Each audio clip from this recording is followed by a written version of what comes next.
And hello, movie lovers, and welcome to the show. So tonight I'm going to be reviewing You season 4. Is this the worst season? Because I think that this is actually a little bit more time for me to digest this season and to be able to speculate on some things that I liked and some things that I didn't like about the season. And then at the end of it, I'll give you my initial thoughts on if I enjoy this season as a whole or not. So with further ado, let's go on ahead. Let's get on with the show. I'm excited to do this. So here we go.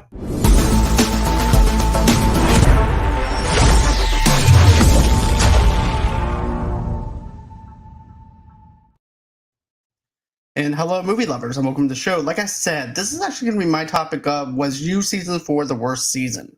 And for me, I enjoyed aspects of You season 4. I was actually excited whenever it was announced after season 3 that they were going to be doing a season 4. And it picks off right where we left off, where Joe's actually in London following Marianne around. And that was the initial thing that I thought that was going to happen within this season, where basically you see him stalking Marianne, and I thought that would have been a lot more better plot point because of the fact he's faked his own death. Marianne doesn't know he's even alive. So I think it would be a perfect episode where he's just killing the boyfriends and stuff like that. And Marianne is basically trying to move on from Joe, but she can't because of the fact that Joe is killing them, and therefore her dating life is on turmoil. And then at the end of the season, I would think that Joe would wind up kidnapping Marianne, and that would be the climax of the episode. That's the way that I was thinking that it was going to go down. I didn't have an idea that this was actually going to be like a whodunit mystery kind of thing, kind of like a Knives Out kind of situation or Clue kind of situation, where you basically have Joe in London, of course, and he's actually a school teacher. And, well, not a school teacher, but he's actually teaching in a college campus in London, being under the name of Jonathan Moore. And I thought that was actually pretty interesting to have that kind of dynamic in there where now he's a school teacher. We're taken out of the element of where he was in season 3, which was basically a suburban husband and things like that. And it picks off in London where we left him at. And I also like some of the stuff with You where you wind up seeing him in New York, where he's more comfortable in, where we actually see him grow in. And then he's switched over to LA in season 2, which I thought that was really interesting. So taking a character out of the element of where he's comfortable in, I'm all for it. It worked for Scream, and it works a little bit in this kind of like in this kind of scenario, but I really didn't like the whodunit thing. I didn't really like him being in a murder mystery kind of thing. And I also like how he presents it, where he's like, "Oh, great, I'm in a murder mystery. This is like the lowest of the lows when it comes down to novels and things like that." I like how he pretty much tells you what the audience is thinking, because that's exactly what I was thinking. I'm like, this is like the lowest of lows to put him in like a whodunit. So I like that kind of aspect to it. But as far as the direction it went, I felt like it was kind of messy, where basically you wind up giving Joe a split personality without actually giving him a split personality throughout the first 3 seasons. And then all of a sudden you're going to go ahead and give him a split personality, which didn't really jive up with me. It just felt like the writing was not very creative. It felt like it was very all over the place and stuff like that. I didn't really feel like it was like a cohesive story like we got with the first 3 seasons. And of course, you're entering in your 4th season, so it might be time to actually hang this up. As a matter of fact, they are doing a season 5, and I think ending it on 5 is actually a perfect thing, because if you keep on doing this, it just becomes repetitive. And I think doing just 5 seasons of You is perfect. Even the actor himself who plays Joe, Badgley, I think that's how you say his name, is even saying the same thing. He's like, "Look, I played Joe for 5 years. It's time to move on after season 5," which I'm perfectly fine with. And I even have to agree. I understand they don't want to do the same beat for beat within the U universe, or if that's even a thing, but I understand that they don't want to do the same thing that they did within the first 3 seasons. But that's pretty much how you set your tone within the first season of this is who Joe is. He's a stalker. He's a serial killer. He's someone that wants to look for love but doesn't know how to receive love. And he's also the type of person that is very manipulative as well and things like that. And because of all the complexity of the character, that's who he is. And then put a split personality attached to him, it loses that kind of dynamic that we had within the first 3 seasons, in my opinion. And I just didn't really feel like that fit into this story. Now, the thing that I really liked about this was the fact that he doesn't kill everybody within this season at all, which I really find fascinating. So they left a couple of characters alive, and then he killed a couple of characters that was getting in the way, of course, of the person he wants to be with, which is Kate. And the Kate and Joe Goldberg experience, that's what I'm going to call it, of the love connection did not work for me. I just didn't really feel like that whenever, like, for instance, you have Beck, you have Love, you even have the ex girlfriend of Joe that pops up in the second season. And you feel that anger that she has for him and the resentment for what she did. And then even with Beck, you can feel the love that Beck has for Joe. And even with that, I felt that connection. Even with Love, I felt Love was actually a great connection for Joe because she was kind of like the light into his darkness and things like that. And then they're also both badly chemically imbalanced to each other, where they're both crazy as shit, to be honest with you. But I thought the dynamic with those characters worked. This with Kate does not fit in with this kind of scenario. Number one, Kate is a rich person. Not only is she rich, but she's also a strong, independent woman who's trying to make it on her own without her dad, which is also played by Tom Lockwood. And Tom Lockwood's character, to me, was my favorite thing about this, because now you actually have Tom trying to hire Joe to take down this political figure. And I thought the political figure worked up until they decided to make that part of Joe's personality. And I thought everything about that, where you basically have an overprotective father trying to do right for his daughter in his eyes, even though we might actually see him as the villain because of the fact of what he does to his daughter, but in his own eyes. And this is what I always say: the villains that think that they're right is the most dangerous characters, because in their minds they actually see them doing something right. And that's how I see Tom Lockwood's character of Great Canary, well, not Tom Lockwood, but Great Canary as Tom Lockwood. I think I've actually felt like he was actually trying to do what he thought was right for his daughter, even though it was 100% wrong at what he was doing and everything. And then you also have, like I said, you wind up giving to Rye. So basically, it spears his rise. And I thought that dynamic between Joe and him, of them talking back and forth, was really good. I really loved that part in the club, the bar, and stuff like that, where they all hang out, where all these celebrities hang out at. That's part of the pop culture phenomenon with Instagram and TikTok and stuff like that. I thought that part worked because of the fact that he's popping up everywhere. He's having a conversation with Joe, and I liked how he basically does not like those kind of people, just as Joe does not like those kind of people too. So you have that kind of relationship going where basically they have some common interest. But even with that plot twist of them having the same personalities, I just didn't like it. I'd rather them be separate. Matter of fact, whenever Joe goes and kills him, I thought that we would see maybe because the guy doesn't even know who Joe is. So I was thinking maybe that was a twin brother, which would make more sense than to give him a split personality. But that's just how I was looking at it. And then you have this whole entire deal where Joe is using this ghost-like text messaging kind of system where he's messaging the killer who's killing all these other people, and Joe's trying to pull all this stuff together. And I liked how they used the technology to erase those text messages to make it appear that someone's after Joe, someone's stalking Joe, because Joe is usually the stalker.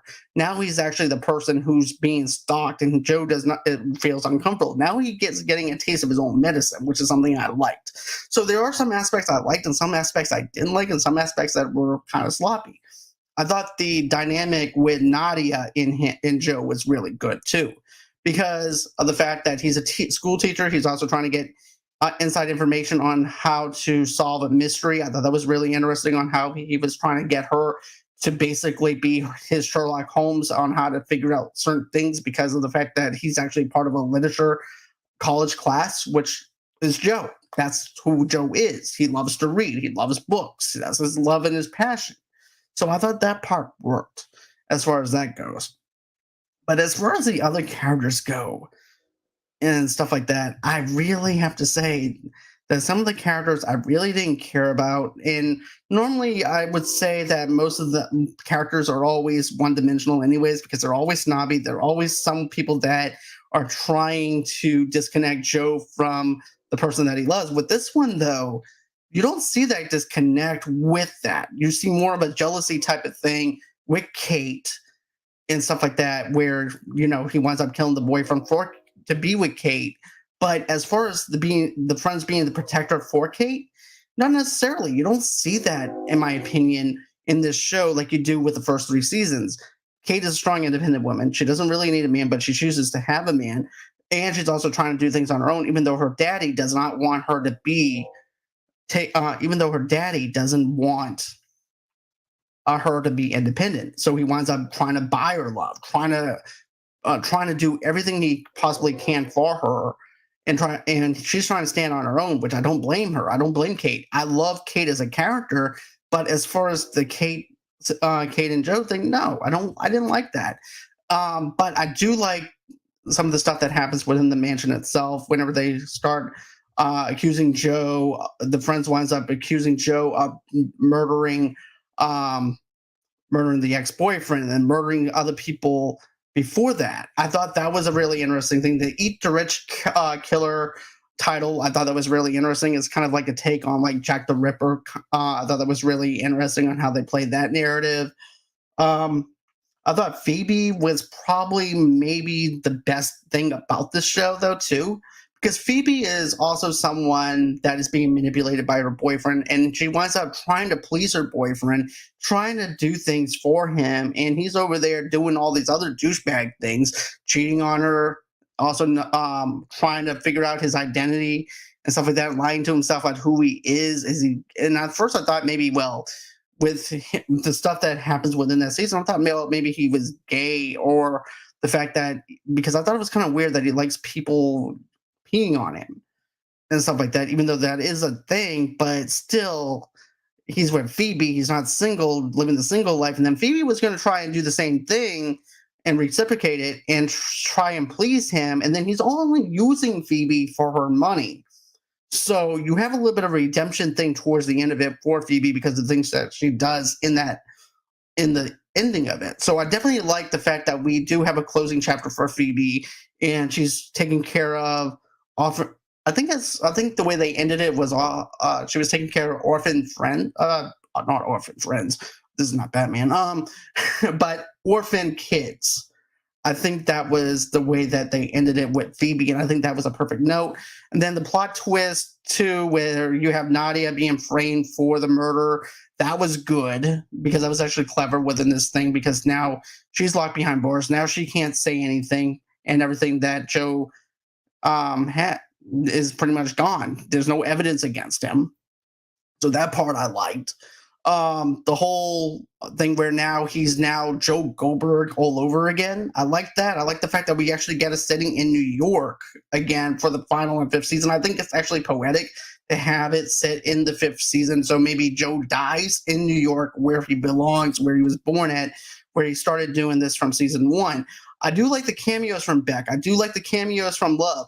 The Marianne thing, I wish they would have actually expanded more on that, other than her trying to leave on a train, and then Joe winds up having that split personality, and that split personality makes Joe kidnap her. I think that they should have left that alone and just let the story play out like I thought it was going to play out, but I'm not the writers. But that's just the general direction that I thought that was going to happen within You itself for this season. I was just let down. I just didn't really feel like, what's the point of breaking this into two parts? It's not Stranger Things. It's not Vecna kind of level. This is just Joe basically doing what he does in the normal other seasons, and you're doing a whodunit kind of thing, which they could have wrapped it up within one part, not having it into two parts, which doesn't make sense to me either. And for me, Stranger Things needed to have a two-parter because of the fact that you're setting up a lot of stuff within Vecna for us to invest in. With this, we're investing in Joe, but we're not investing enough in this series to say, okay, well, who's the new bad, even though this guy's a political figure. But even with that guy being a political figure, it's not enough for us to actually care enough to want to be invested even more. Yeah, I watched it, but it's like I just wasn't invested enough to where I was like, you know what? I think I'm going to go watch another episode of You instead of me binging it. Because this time I binged it, I didn't binge it. I watched it into individual episodes and stuff like that too.